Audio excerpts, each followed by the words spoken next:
Bom dia, criaturas humanas.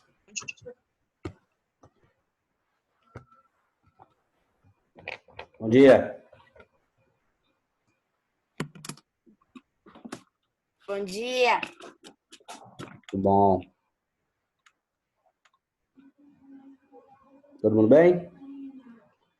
Feliz? Oi. Oi. Eu estou usando o celular como microfone, porque o microfone do computador não está funcionando. Tá ótimo, tá tudo certo. Estavam todos na aula da tia Fernanda?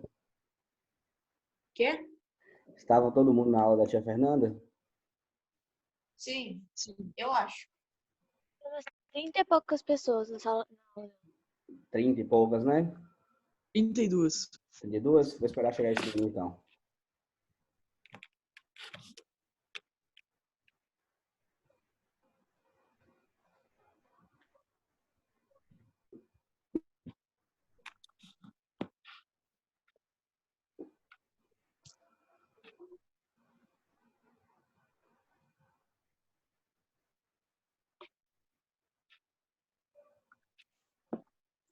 Vinte e seis.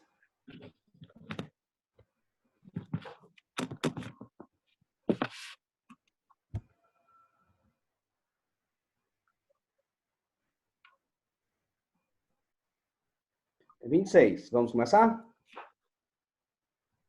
Sim. Então tá. Sim. Nós vamos estudar o nosso próximo capítulo, Industrialização e Urbanização Brasileira. Bacana? Vocês já deram uma olhada já nesse capítulo? Quem que falou que leu o livro inteiro?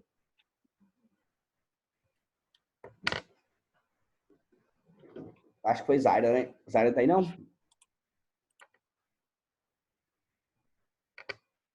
Olha só, como que eu esquematizei para vocês? Eu fui colocando subtítulos no slide do mesmo jeito que está no livro. Para quê?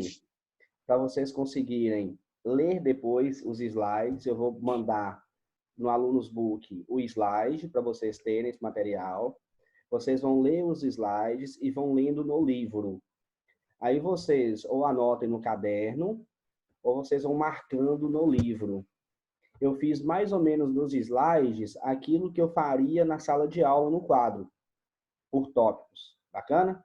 Então, vocês vão observar o subtítulo do slide, que vai ser o mesmo que está no livro de vocês. Aí eu vou explicar. Eu vou dividir o capítulo em duas partes. Eu vou explicar até urbanização. Eu vou explicar o processo de industrialização brasileira. E na próxima aula, que vai ser por vídeo, eu vou gravar o videozinho, vocês vão estudar sobre... Aliás, vocês vão estudar sobre a urbanização. Eu dividi esses dois fenômenos, de urbanização e industrialização, o capítulo em dois. Bacana? Mais ou menos o que eu faria em sala de aula. Quando vocês forem tendo dúvidas, vai anotando, tenta mandar por e-mail, tenta mandar por mensagem para a pedagoga, para a coordenação, que eles vão mandar para mim. Beleza? Então, vamos seguir aí. Então, industrialização e urbanização brasileira. Professor Clécio Corrêa Maia, sou eu. Você já reparou que está o tempo todo em contato com produtos industrializados, inclusive o computador que a gente está usando, né? Você sabia que houve um tempo que era proibido ter indústrias no Brasil? Como ocorreu o processo de industrialização brasileiro? Quais são as características? Como a industrialização interferiu na organização do espaço? É essas perguntinhas que a gente vai aprender e vai responder durante o estudo desse capítulo. Organização do espaço, espaço geográfico, tá? Lembra disso. Então, o processo de industrialização no Brasil, ele se intensificou a partir do início do século passado, ou seja, a partir de 1910, 1920, que a industrialização brasileira ela vai se intensificar. Só voltando um pouquinho da história. Até 1808, era proibido a indústria no Brasil. Por que era proibida a indústria no Brasil? O Brasil era colônia de Portugal, né? Portugal tinha medo que o Brasil se desenvolvesse. Mas 1808 já tinha indústria? Já. Eu vou explicar no próximo slide. Eu vou explicar isso para vocês. Nada.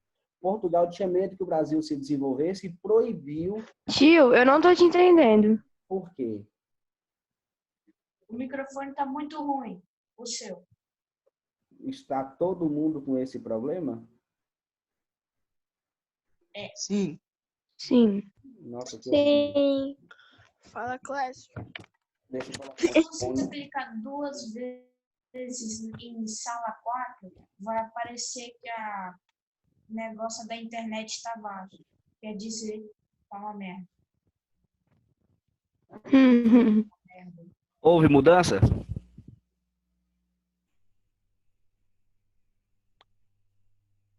Melhorou alguma coisa? Acho que sim. Sim. Melhorou? Sim. Por enquanto, tá bom. Sim. Vocês entenderam alguma coisa do que eu falei?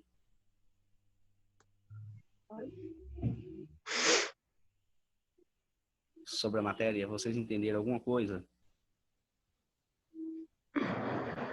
Eu não ouvi nada, tio. Tio, tá travando de novo. Peraí. Ô, Clécio, tá a mesma bosta de antes.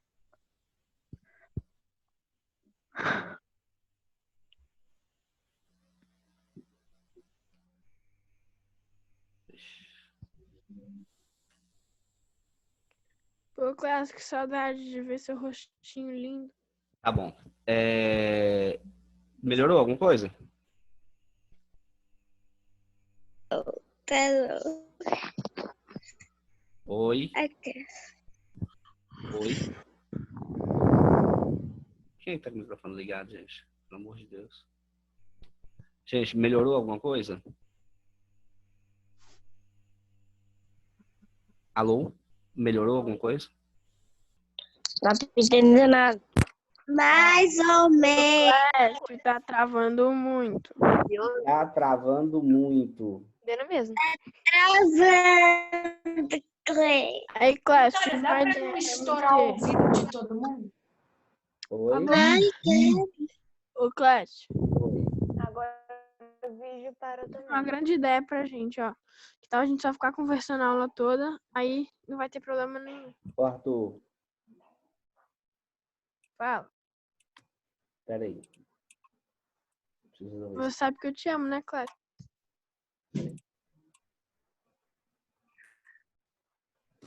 Tá. Melhorou? Eu até escrevi seu nome certo. Melhorou? Ainda não. Ainda tô travando. Ainda está gravando. Só um minutinho que eu vou voltar. Peraí. Só um minutinho. Beleza. Caraca, o Clécio é mágico. Ele sumiu do nada.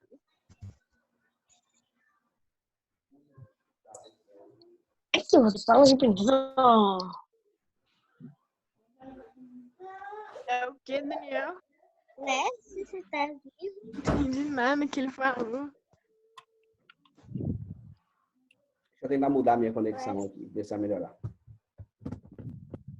Às vezes os doidos são malucos, daí não dá certo.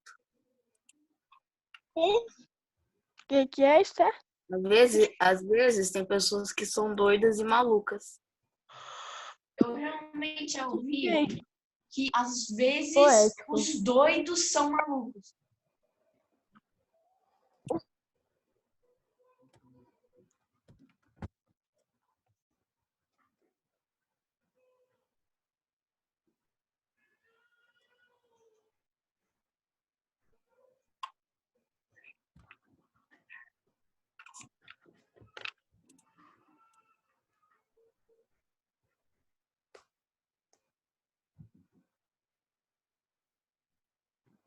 Acho que melhorou, né? É. Melhorou? Talvez. Sim. Vejamos. Melhorou? Melhorou. Uhum. Muito bom. Então vamos continuar então. Tá de boa, Clécio. Vocês vão lá. Compartilhar a tela.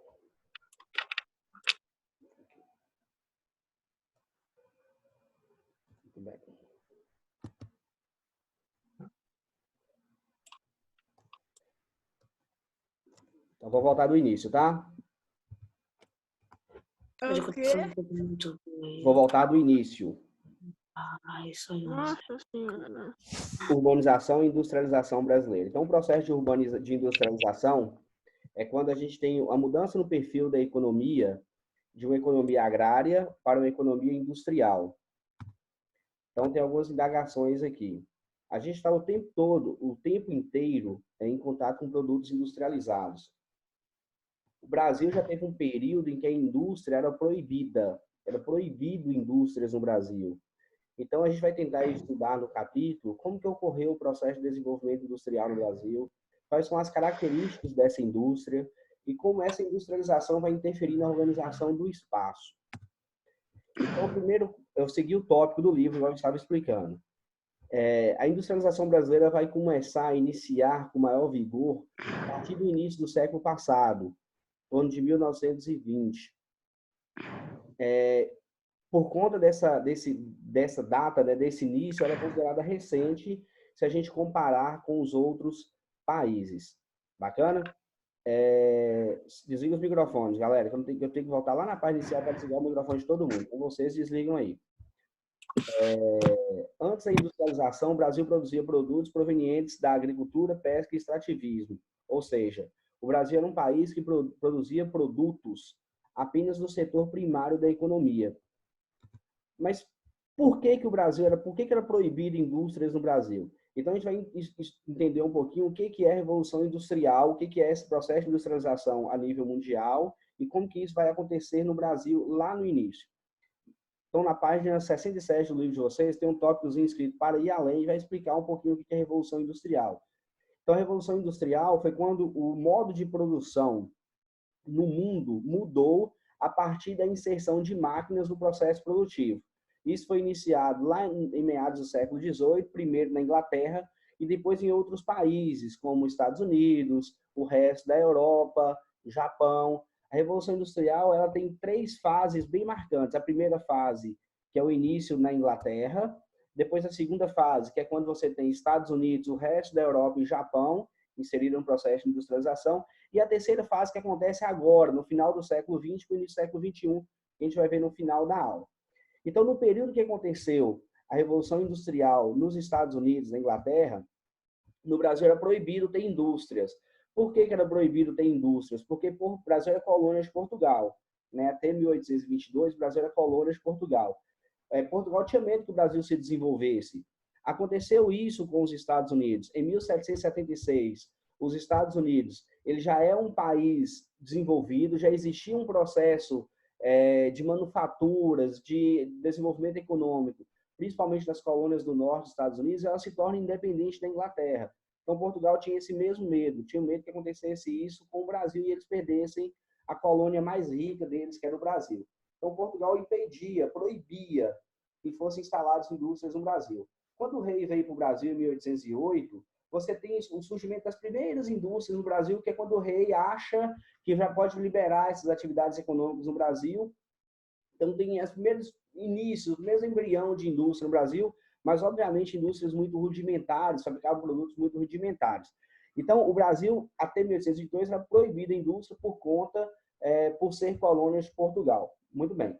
Depois de 1822, o Brasil torna-se independente, extingue a relação mercantilista com a metrópole, ou seja, não tem essa dependência econômica, não sofre mais com o pacto colonial, porque antes o Brasil tinha sofria com o pacto colonial, que era o quê? O Brasil só podia comprar e vender mercadorias da sua metrópole.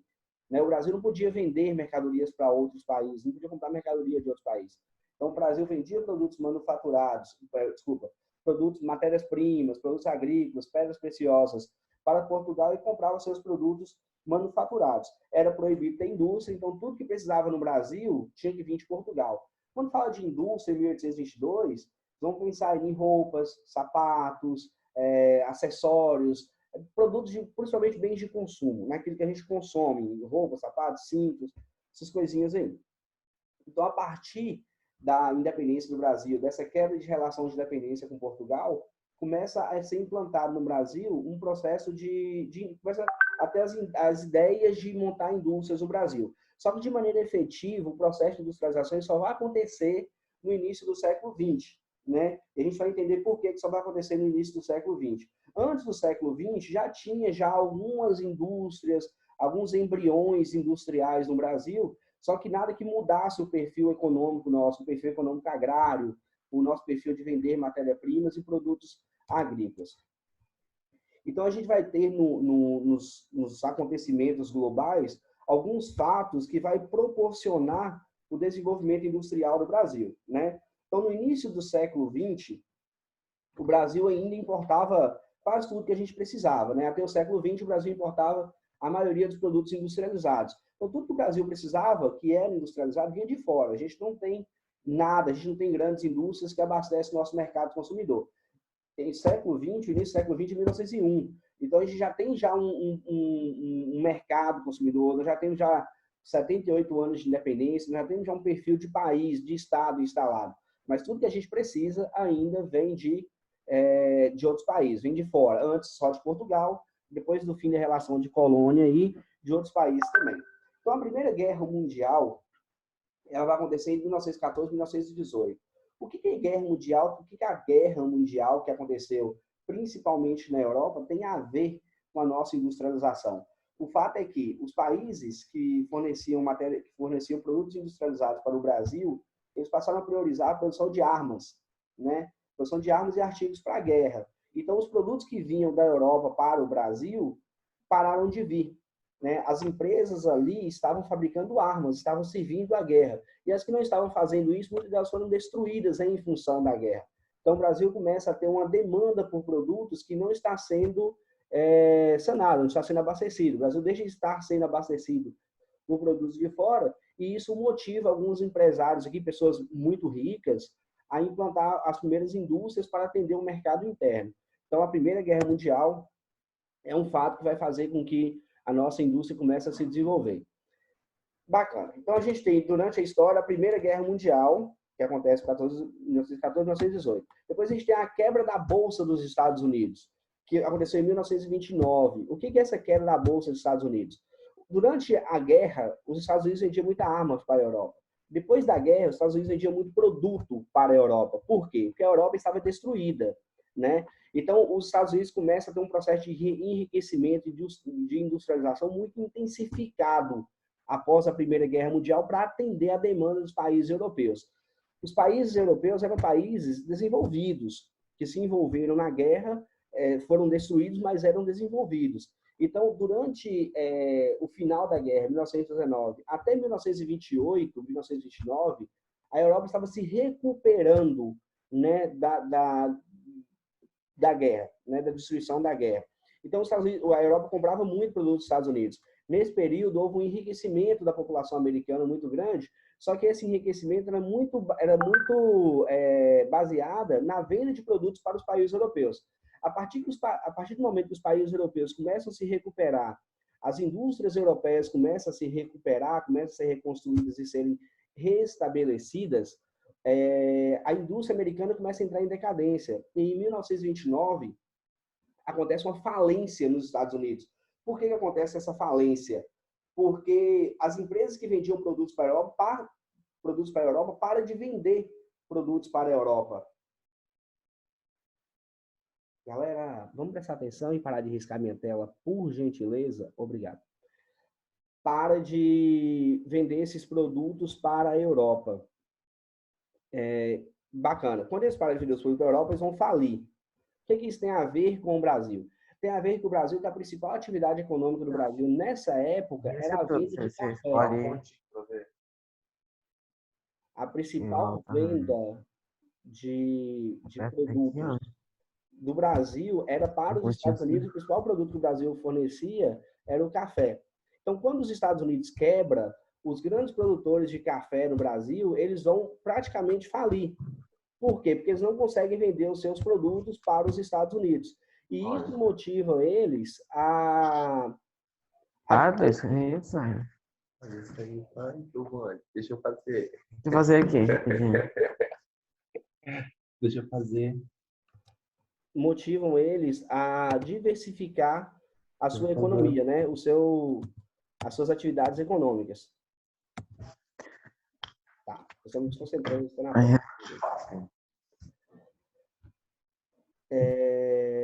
eles são motivados a diversificar suas atividades econômicas e eles vão começar a implantar indústrias, a criar indústrias nesse período. Beleza? Então, as primeiras indústrias surgiram na região sudeste, por quê? Porque as pessoas que tinham mais dinheiro no Brasil eram os barões do café e eles estavam na região sudeste, principalmente no eixo Rio-São Paulo. A outra coisa também que vai favorecer muito a industrialização na região sudeste é a infraestrutura que já existia para exportar café, e essa infraestrutura de rodovias e ferrovias e portos passa a ser utilizada para o transporte de matérias-primas e o transporte de produtos industrializados. Bacana? Então, a infraestrutura, o que é infraestrutura? As estruturas que fazem o país se mover, né? As mercadorias se moverem e possibilitar a produção dessas mercadorias. Então, você tem rodovias, ferrovias, energia elétrica, tudo isso que era utilizado para a produção cafeeira passa a ser utilizado no processo de industrialização, para a movimentação de matérias-primas e a movimentação de produtos industrializados. Então, a razão para que a industrialização começa na região sudeste, principalmente no eixo Rio-São Paulo, é o fato de as pessoas que tinham mais dinheiro no Brasil nesse momento serem os barões do café que estavam nessa região. Então, eles vão usar o dinheiro do café, usar a infraestrutura do café para sustentar a indústria, o início do processo de industrialização. Aí a gente tem um processo de... A gente tem a Segunda Guerra Mundial, que vai acontecer entre 1939 e 1945. A Segunda Guerra Mundial também contribui para a indústria, tem um I a mais aí, para a indústria brasileira, já que os países envolvidos na guerra necessitavam importar produtos de outros países, entre outros o Brasil. Então a gente tem a Primeira Guerra Mundial ajudando o Brasil, porque falta produtos no mercado, o Brasil começa a implantar indústrias para abastecer essa demanda, e a gente tem a Segunda Guerra Mundial, já o Brasil fornecendo produtos industrializados. Gente, para de riscar a tela, pelo amor de Deus. Por gentileza. Se você está riscando a tela, você não está prestando atenção no que eu estou falando. Se na sala de aula já é difícil, quem dirá à distância? Então, por gentileza. Obrigado.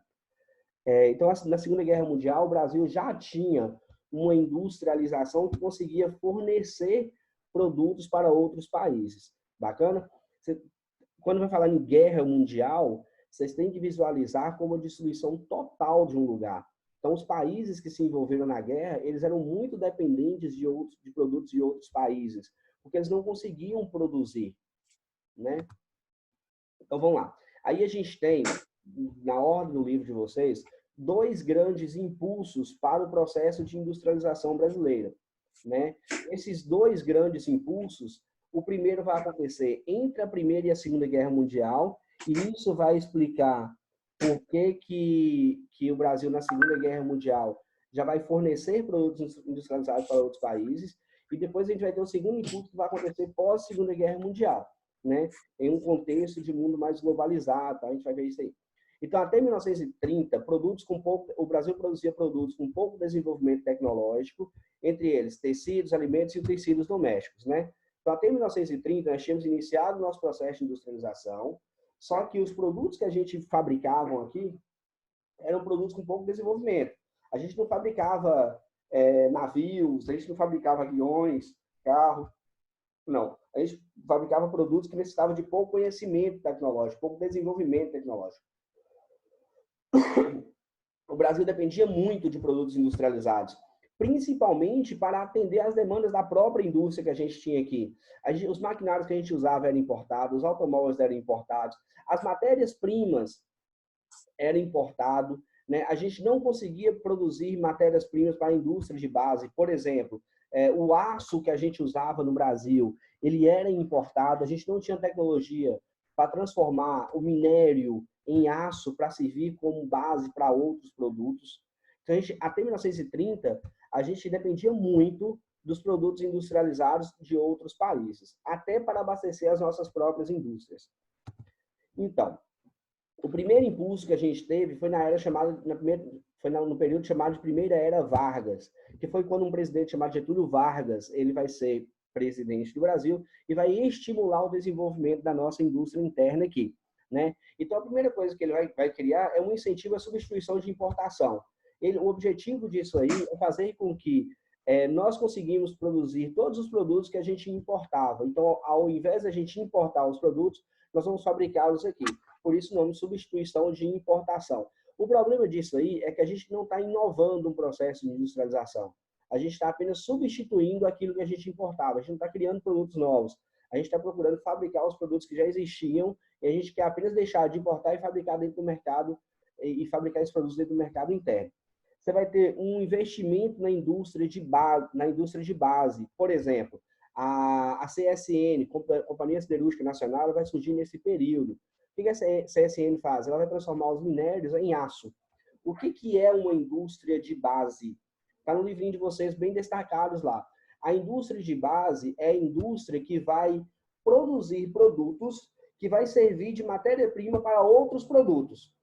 Por exemplo, um automóvel. Para eu fabricar um automóvel, a fábrica de automóvel, ela não vai usar o minério de ferro como matéria-prima.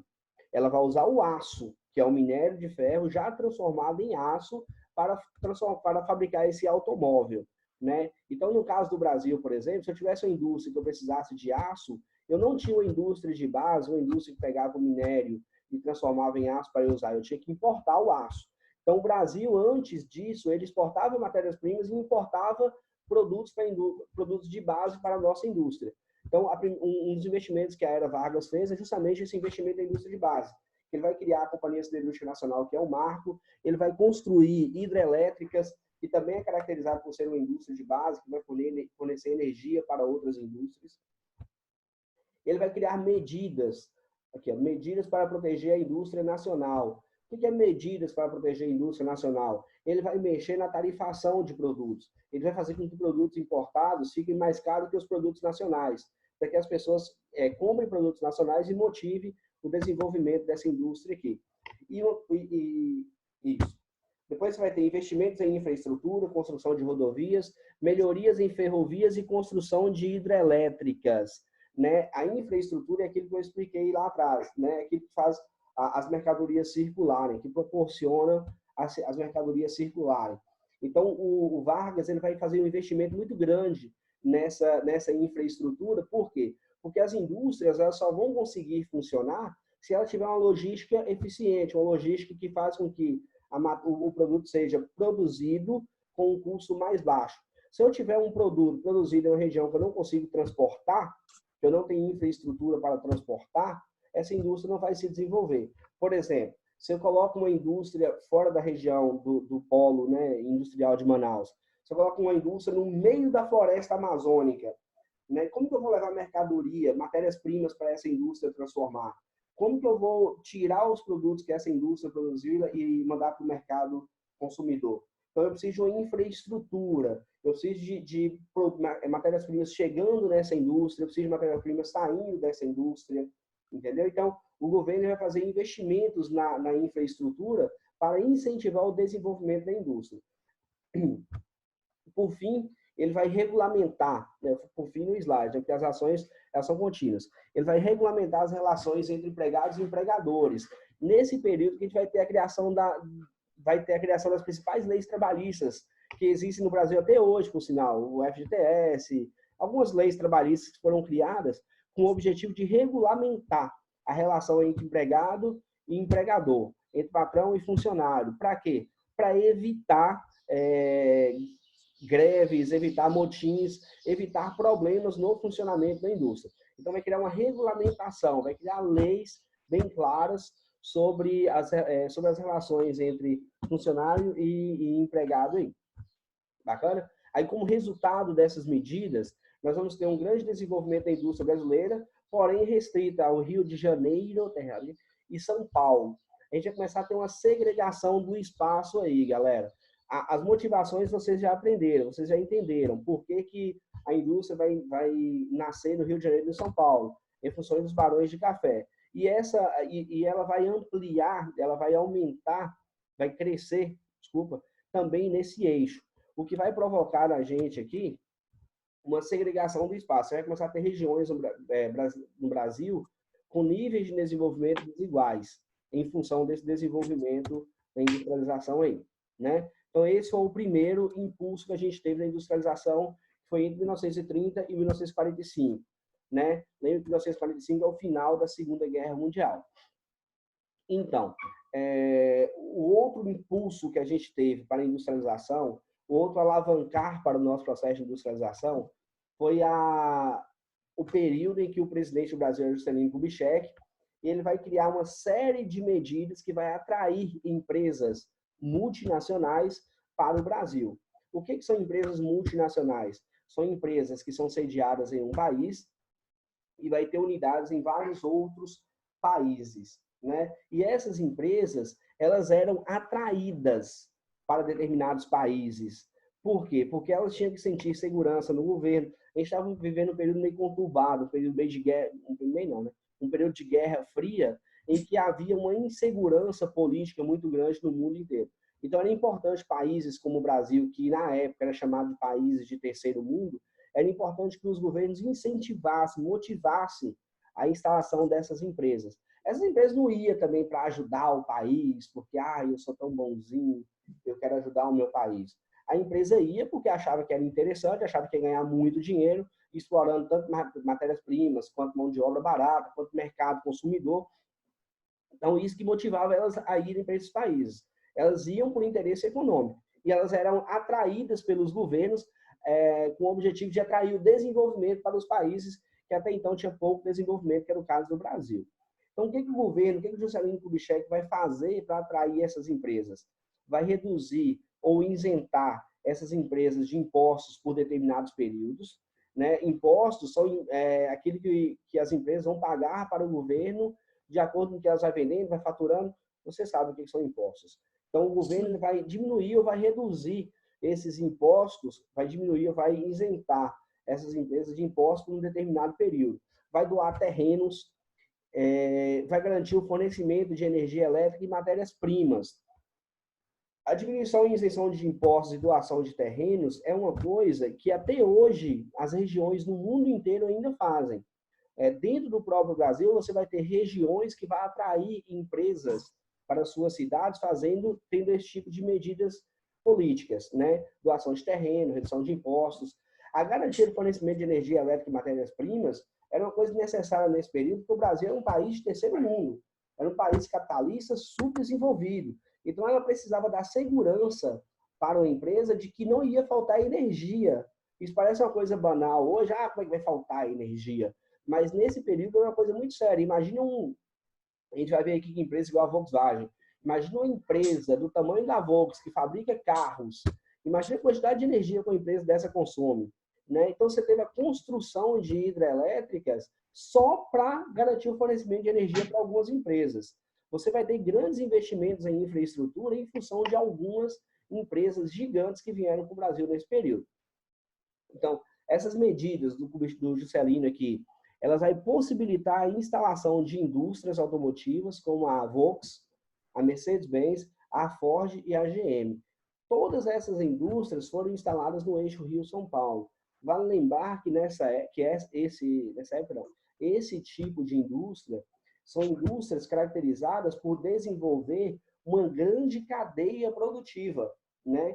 Quando você fala na produção de um automóvel, você vai envolver centenas de indústrias paralelas à indústria central. Por exemplo, para a Volkswagen fabricar um carro, ela vai precisar de indústrias que vai fornecer pneus, de indústria que vai fornecer parafuso, vai precisar de indústria que vai fornecer componentes elétricos. Então, você vai ter uma gama de indústrias ao redor dessas matrizes aqui muito grande. Então, a atração dessas indústrias para o Brasil nesse período, ele vai alavancar o nosso processo de industrialização.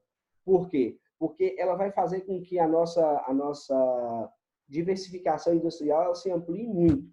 Bacana? Lembrando que isso vai se concentrar muito no eixo Rio-São Paulo. Então, além das indústrias automotivas, foram implantadas outras indústrias como indústrias de máquinas e ferramentas, indústria naval, né, que desenvolve e fabricam navios, as indústrias siderúrgicas e metalúrgicas, as indústrias de máquinas e equipamentos rurais, que contribuíram para a modernização do campo. Então, quando você traz essas indústrias para o eixo Rio-São Paulo, essas indústrias vão se instalar em cidades ou próximas às cidades que muito rapidamente viram grandes centros urbanos, né? A gente pode citar aí o ABC paulista, né? São Bernardo do Campo, Santo André e São Caetano. Eram regiões pouco urbanizadas que, ao entorno dessas indústrias, se tornaram grandes centros urbanizados.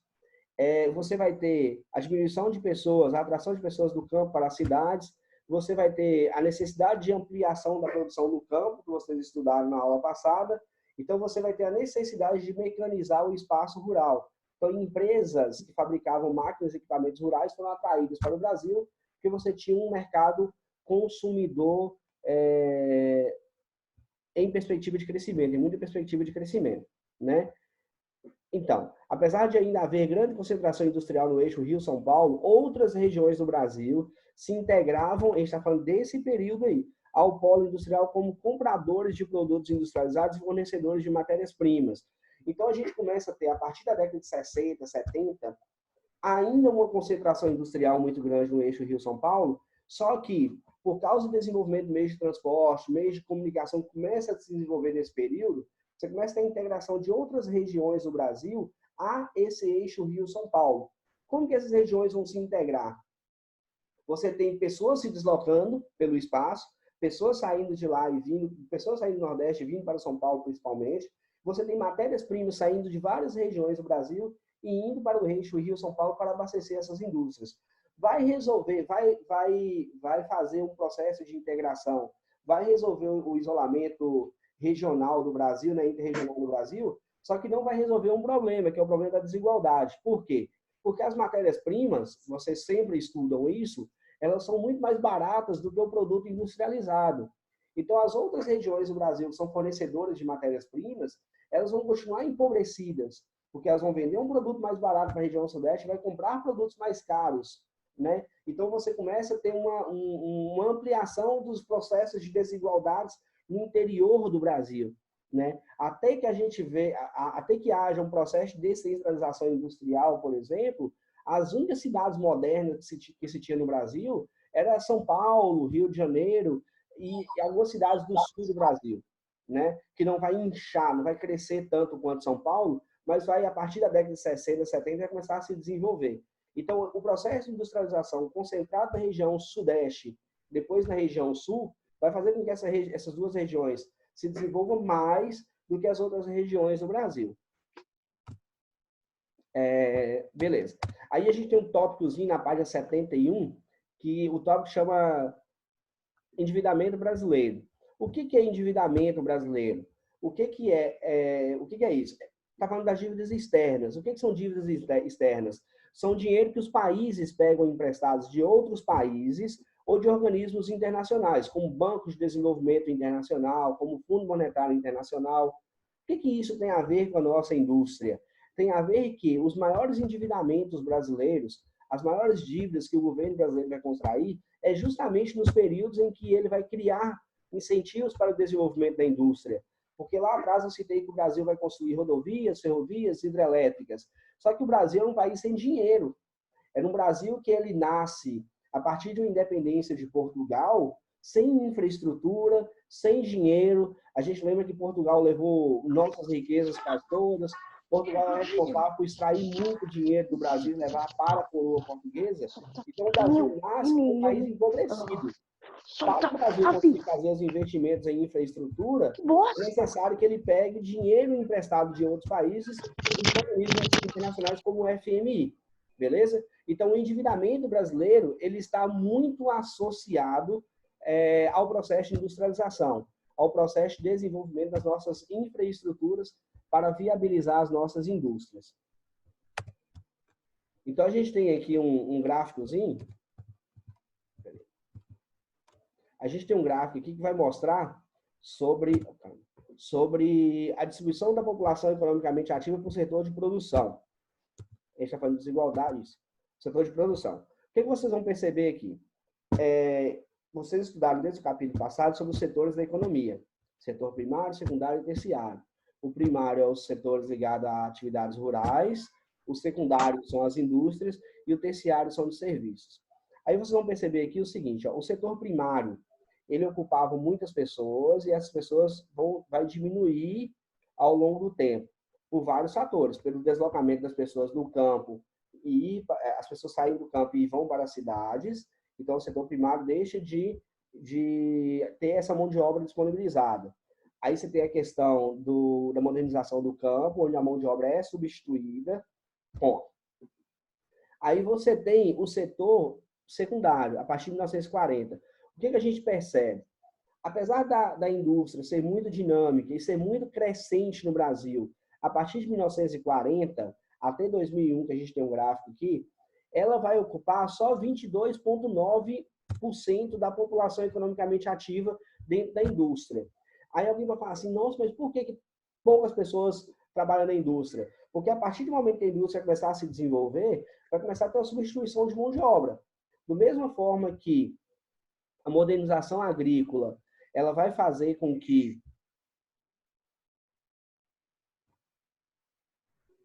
da mesma forma que a modernização agrícola vai fazer com que peraí, fugiu.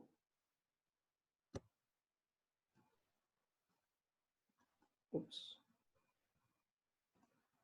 Da mesma forma que a modernização agrícola, ela vai reduzir a necessidade de mão de obra no campo, a modernização na indústria também vai reduzir a necessidade de mão de obra na indústria. Só que vocês percebem que o setor da economia que mais ocupa as pessoas é o setor terciário. O que é o setor terciário? É o setor de serviço. É aquele setor que vai prestar serviço para alguém, que não vai produzir produtos. Esse setor terciário, ele vai se desenvolver nas áreas urbanas, que, por consequência, vão se desenvolver em função da indústria, né? Então, o setor secundário e o setor terciário, eles estão entrelaçados na ocupação de pessoas, na ocupação da população economicamente ativa. Bacana? Tranquilo até aí? Alguém tá vivo? A gente tá, tio. Ah, que bom. A gente tá vivo. Que bom. Participação das atividades no PIB 2014. Então, a gente tem a indústria como responsável por quase 24% do nosso produto interno bruto, isso em 2014, né? O setor de serviços, quase 71%, e o setor agropecuário, quase 6% do nosso produto interno bruto. Então, é o que eu falei, a indústria não vai aparecer em quase nenhum país como a principal atividade econômica, a atividade econômica vai gerar mais riquezas, normalmente é o terceiro setor da economia que isso vai acontecer. Só que o terceiro setor da economia vai se desenvolver em função da indústria. Então, a indústria tem um papel econômico muito importante em uma economia, principalmente no que se refere à diversificação. Quando vocês forem estudar sobre outros países mais modernos, países mais ricos, uma frase que vocês vão sempre ouvir é que a economia desses países é diversificada. O que é isso? É quando você tem uma economia que não depende de um único produto, né? Quando você tem uma economia agrária, por exemplo, você fica muito suscetível às condições climáticas naturais. Por exemplo, não existe nenhum país no mundo desenvolvido que a economia tenha uma dependência, que a economia tenha maior dependência do setor agrário. Por que isso vai acontecer? Imagina se os Estados Unidos dependessem só da agricultura. Aí imagina se acontecesse uma seca muito grande nos Estados Unidos. Ele ia falir. Então, os países mais ricos vão ter uma economia diversificada. E a indústria vai promover isso. Porque quando você tem um país com um parque industrial muito desenvolvido, normalmente você tem diversos tipos de indústria dentro desses países. Vocês sabem que eu sei quando vocês estão riscando a tela, né? Que aparece para mim aqui quem é que está mexendo, né? Se alguém riscar a tela, pinta de preto. Aí não aparece. Faz o quê? Pintar esses desenhos de preto. Assim, ó. Tá. Então vamos lá. Não, isso é cinza. Tá bom, Arthur. Vamos seguir aqui, já tá acabando a aula. Vamos lá. Vamos fazer a atividade da página 72. Bacana? Aí a gente tem um tópicozinho, tá acabando já. Um tópicozinho sobre a desconcentração industrial brasileira. Então a gente tem a partir de... Oi. A página 72 tem que enviar por e-mail? Não. Não precisa enviar por enquanto, não. Eu vou tentar ver como que eu faço a coordenação para vocês enviarem para mim as respostinhas que vocês fizeram. Eu acho que talvez criar um arquivo de fotos pode ser uma coisa legal. Vocês tirarem fotos no livro e me mandar. Mas eu vou ver com a coordenação primeiro o que a gente faz. Graças a Deus. Então tá. Desconcentração industrial. Então, até a década de 70, é aquilo que eu falei, um processo de concentração muito grande das regiões sudeste e sul do Brasil. A partir da década de 80, 90, a gente começa a ter uma desconcentração da indústria brasileira. O que é essa desconcentração? É as indústrias saindo do eixo Rio-São Paulo e indo para outras regiões do Brasil. Por que isso vai acontecer, galera? Primeiro, São Paulo e Rio de Janeiro viram núcleos urbanos muito grandes, fazendo com que as coisas fiquem muito caras ali em São Paulo. Tipo, uma área urbana, uma área territorial em São Paulo hoje, ela é muito mais cara do que uma área do mesmo tamanho na região Nordeste, na região do semiárido, por exemplo. Porque você tem uma desvalorização, uma segregação do valor, uma diferenciação do valor do espaço urbano. Você vai ter um valor de mão de obra muito mais alto em São Paulo, você vai ter uma logística muito mais cara, por causa da complexidade do espaço urbano dessa região. Então, você começa a ter indústrias saindo do eixo Rio-São Paulo e indo para outras indústrias. A gente percebe no mapinha aqui, por exemplo, ó, isso aqui é a partir de 1995, né, que são estabelecimentos industriais fundados, ou seja, indústrias criadas a partir de 1995. Vai ter várias indústrias fundadas no entorno aqui da parte litorânea da região Nordeste. Ó. Por que no litoral? Por causa da facilidade da logística, do transporte marítimo. Você vai ter indústrias na região do Centro-Oeste aqui, ó, principalmente no Distrito Federal, na região de Goiás. Você vai ter pelo Centro-Oeste, na região Norte, que tem a Zona Franca de Manaus. Você vai ter várias regiões do Brasil recebendo indústrias. Um exemplo que a gente tem que é bem visível para a gente aqui é Linhares. Linhares tem um polo industrial mais desenvolvido da região norte aqui do Espírito Santo. Tirando a região metropolitana, Linhares é a região que tem mais indústrias no Espírito Santo. A gente consegue atrair muitas indústrias por causa daqueles incentivos que vocês viram ali. A doação de terreno, o incentivo fiscal, a gente tem uma mão de obra relativamente mais barato, a gente tem uma logística muito favorecida por causa da BR, estamos perto da região litorânea, estamos próximos à região metropolitana, região de Vitória. Por que a VEG escolheu vir para Linhares e não para outra região? A gente está perto de Vitória, provavelmente ela recebeu incentivos, tem uma logística muito facilitada. Então, a partir de 1995, você vai ter uma desconcentração industrial, né? Que é quando você vai ter o deslocamento de indústrias dos centros tradicionais, do eixo Rio, São Paulo, região sul, para outras regiões brasileiras. Bacana? Aí, como que eu falei para vocês sobre a primeira, segunda e terceira revolução industrial, a primeira e segunda revolução industrial é marcada a primeira revolução industrial é metade do século XVIII, a segunda século XIX, e a terceira revolução industrial vai acontecer após a Segunda Guerra Mundial, que é quando você vai ter o desenvolvimento de grandes polos tecnológicos, que são geradores de tecnologia, né? As indústrias hoje mais modernas, os países mais ricos hoje, eles vão produzir produtos com alto desenvolvimento tecnológico, né? O que mais gera valor agregado hoje é um produto com alto desenvolvimento tecnológico. Não é mais um carro, um avião, hoje, que é sinônimo de desenvolvimento. São principalmente produtos relacionados à informação, à tecnologia de informação, né? E o Brasil vai ter indústrias que vai trabalhar nesse setor da terceira revolução industrial. Você vai ter aqui o ITA, que é o Instituto Tecnológico Aeronáutico, a Embraer e o Instituto Nacional de Pesquisas Espaciais como exemplo de polos geradores de tecnologia que temos no Brasil, também na região sudeste brasileira. Bacana? Você tem essa terceira revolução industrial marcada pelo elevado desenvolvimento tecnológico, grande desenvolvimento dos meios de comunicação, grandes mudanças na formação do espaço, nas relações sociais e econômicas. Olha a possibilidade que esse desenvolvimento trouxe para a gente. Está todo mundo em casa e todo mundo tendo acesso à escola. Por quê? Por causa do desenvolvimento do meio de comunicação. Então, isso aí vai transformar as nossas relações sociais, as relações econômicas, né? O Brasil ele vai se posicionar no mundo hoje diferente do que se posicionava há 100 anos atrás. E aí tem a participação brasileira, que é essas empresas que eu citei. Acabou. Já acabou? Já acabou. Acabou a aula? Acabou. Alguma pergunta? Acabou? Não tenho pergunta, não. A pergunta é que acabou a aula. Acabou? Acabou. Esse é o fim. Esse é o fim da É para primeira fazer a parte do livro. página. Vocês vão pegar esse videozinho, eu vou colocar esse vídeo e os slides como dever de casa para vocês. Eu acho que não precisa assistir de novo, mas pegar os slides, abrir ele junto do livro, ou vocês vão anotar o que for relevante no caderno de vocês, ou vocês vão marcar no livrinho de vocês. Que é isso? Oi?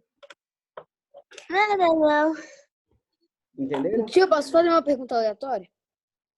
Tem a ver com matéria? Vai. Vai. Tem a ver com matéria? Pergunta logo. Não. Então não.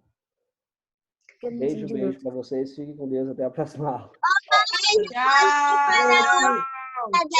Tchau. Vai embora. Tchau. Quem falou pra ele ir embora? Que chato. Ai, tchau, mãe. Guarda aqui, hein? Tchau, a gente se vê outro Palavras dia. Mataram pessoal. meu coração. Ai, meu